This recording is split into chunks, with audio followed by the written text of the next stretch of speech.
All right, so we are taking a departure away from pistols today, and we are going to talk about a Tikka T1X chambered in 17 HMR. And this model can be chambered in 17 HMR or 22 LR. Those are your options, I do believe. This is the 16-inch barrel. It does come suppressor ready. It is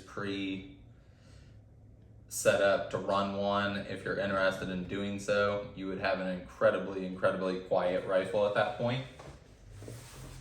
I was kind of disappointed. So with this, nothing in the rifle itself, but just my local, the offering that I could find was the 16-inch barrel. I would have preferred to have a 20-inch barrel. I think it just looks better. The performance difference isn't going to actually be very dramatic. Between a 20-inch barrel and the 16-inch barrel that you see here, you're looking at about a 30 to 50 FPS drop, and the ammo that I run is CCI.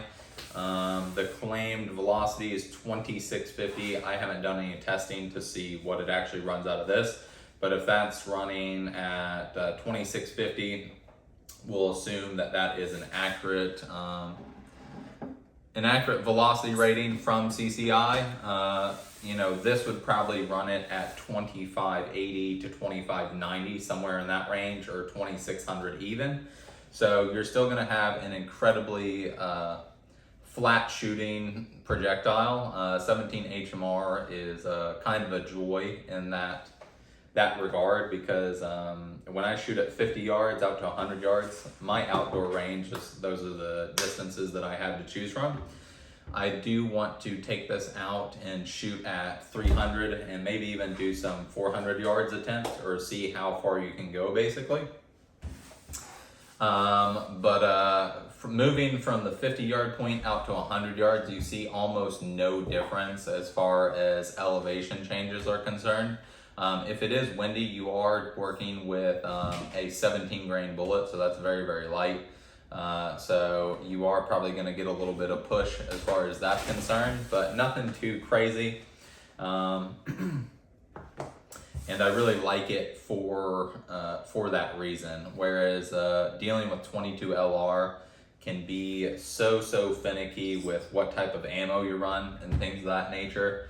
Running a different type of ammo will make it to where you have to do some pretty aggressive adjustments in your optic as far as elevation and how it's dealing with the effects of windage on that given day.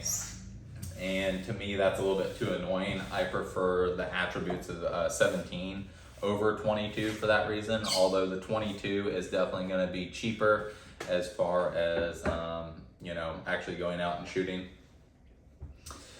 So this is going to be a project piece, which I will do a follow-up review once I've actually finished it. I might do kind of a 3-part video. I might, or it might just be 2. I'm kind of undecided, but we are going to talk about it in its stock configuration today. So it comes with the chassis of this is a plastic fiberglass, I do believe. So what you end up with is this incredibly light setup, and it's also very rigid. So in that regard, I quite enjoy the chassis, but at 6'1", the Vortex Diamondback that I'm running on this rifle is incredibly picky as far as eye relief, and I am a little bit too lanky. So what I'm running into is that I am fighting the optic, and the length of pull is the primary thing that I'm fighting shooting it currently. And so I like the chassis, I just don't like it for what I'm attempting to do. My goal with this rifle is, I'm not particularly good with rifles. I would like to get to a point where I can shoot consistently at sub MOA, and this rifle is guaranteed sub MOA at 100 yards. And I have achieved that. The first day I went out and I shot at 100 yards. I was able to put together some that were 0.7 of an inch at 100 yards. Pretty impressive, but I just can't quite do that consistently. It would range from anywhere to about 0.7 of an inch to 1.3 inches as far as what you're looking at grouping wise, and I want to be able to consistently put together you know, sub MOA. So what do I consider consistent groupings of that? I would say if you're shooting, you know, you have 10 1-inch targets and you can do sub MOA on, you know, 7 of those 10 targets. So with a 70% success rate, I would consider that consistent and I'd be happy with those results. So how I plan to make this rifle better suited to me as a shooter is swapping out the chassis. That chassis that I'm using is probably going to add a little bit of weight, which is going to add stability, but the primary difference between the chassis that's going in there isn't going to be, you know, that it's more rigid and that's going to make the difference. It's just going to be better suited for my body and the style of shooting that I prefer. So I hate grips that are designed like this, and all the reviews I saw online actually said that it would come with multiple grips here, and you just you can remove this and you can get a more aggressive grip basically, but it only came with the one that you see on it here, which is fine because even if it came with multiple grip styles, I was planning to change it out no matter what, but I do want to note that. So maybe they've changed, they've decided to only come with the one, reduce cost, increase profit margin, instead of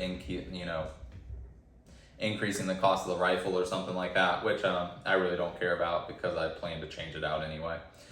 But we are now going to focus on the trigger, moving from the chassis to the trigger. So the stock trigger, it is a single stage, so you are sitting right on the wall of this particular trigger. And it is an adjustable trigger from the factory. So adjusted all the way down to the lowest point. I was braking at 2.5 pounds, which is a little bit heavier than I would like as far as the goal that I'm setting out to achieve. And I know that a lot of people are gonna get on there and be like, yeah, I could do so in its stock form, and I can do so in that stock form. I just want it to be really easy to repeat those results and me to repeat those results. So the stock trigger, 2.5 pounds, a little bit more than I would like. I do love that it's adjustable. I don't like that it is a single stage trigger into where you sit right on that wall. I do enjoy just a hair of take up. I don't think one is better than the other. It's just that where I shoot pistols, you always have a little bit of take up. I like that take up and finding that wall. It's a satisfying experience and I prefer that shooting. Now, that being said, I am not going to change the actual trigger itself. I have already modified it. I went to Anarchy Outdoors and there's a spring you can purchase. It's really easy to swap that out.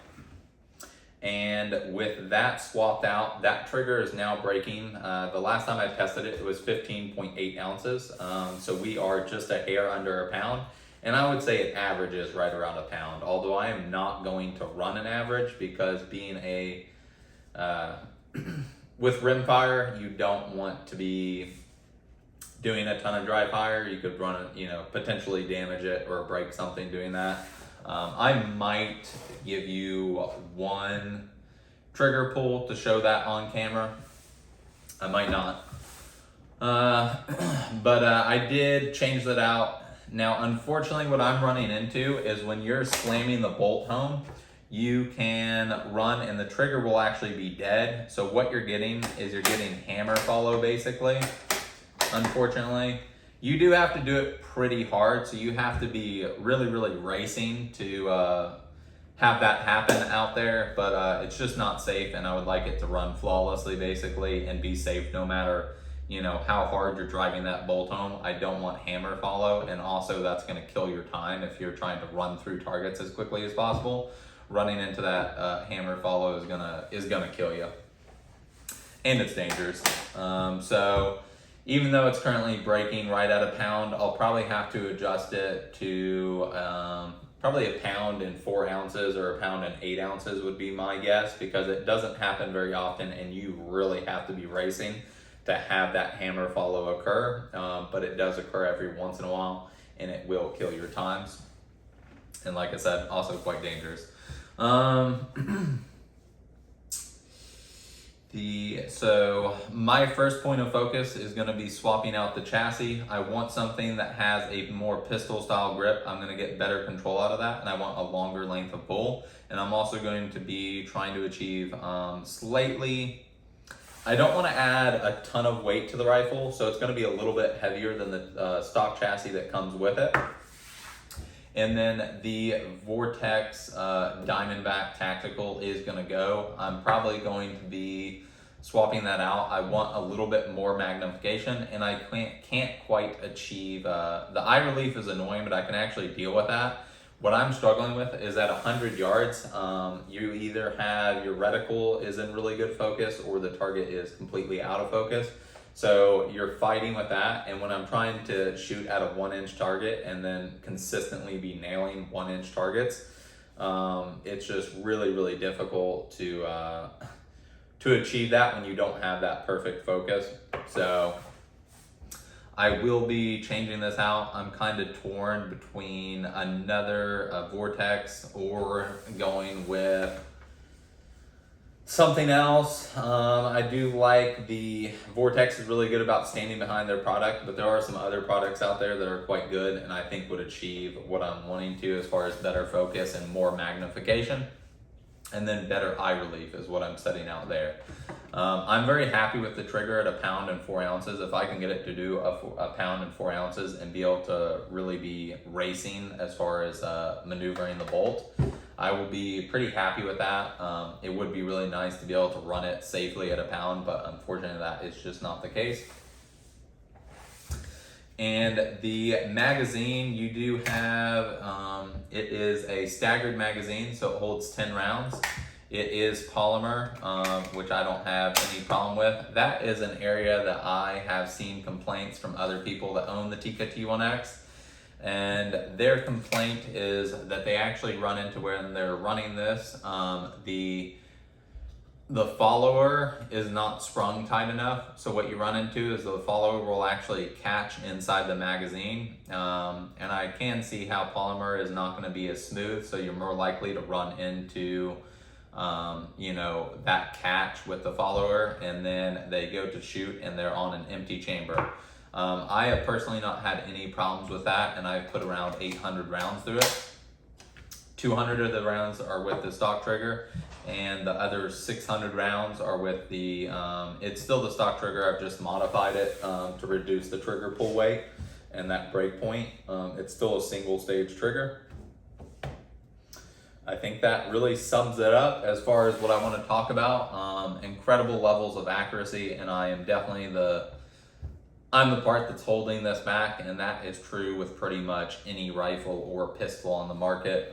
But I think with those, with upgrading the trigger, upgrading the stock to where it is very form-fitting, meaning that every time I come back to it, it's really easy to find, find your target and just make it to where it's very cohesive between the shooter and the rifle. I think I will be able to achieve those results, but currently in its configuration at 50 yards, the best I can do, I'm shooting at 1-inch targets, 10 different targets, and I was able to do it in 49 seconds, 49.15. So just under 5 seconds per shot, and that is bolt back, magazine is loaded and ready to be, a round is ready to be chambered. And that is off gun. So you are coming onto the rifle in that. So a lot of your time is eaten up just initially finding between the really, really bad eye relief on the Vortex Diamondback and the fact that this stock doesn't suit my body type very well. You are eating up a lot of your time in that initial just getting on target for your first shot. But yeah. That is everything that I want to talk about, and once I have it built out, I will do a follow-up and tell you if I'm able to achieve what I set out to do.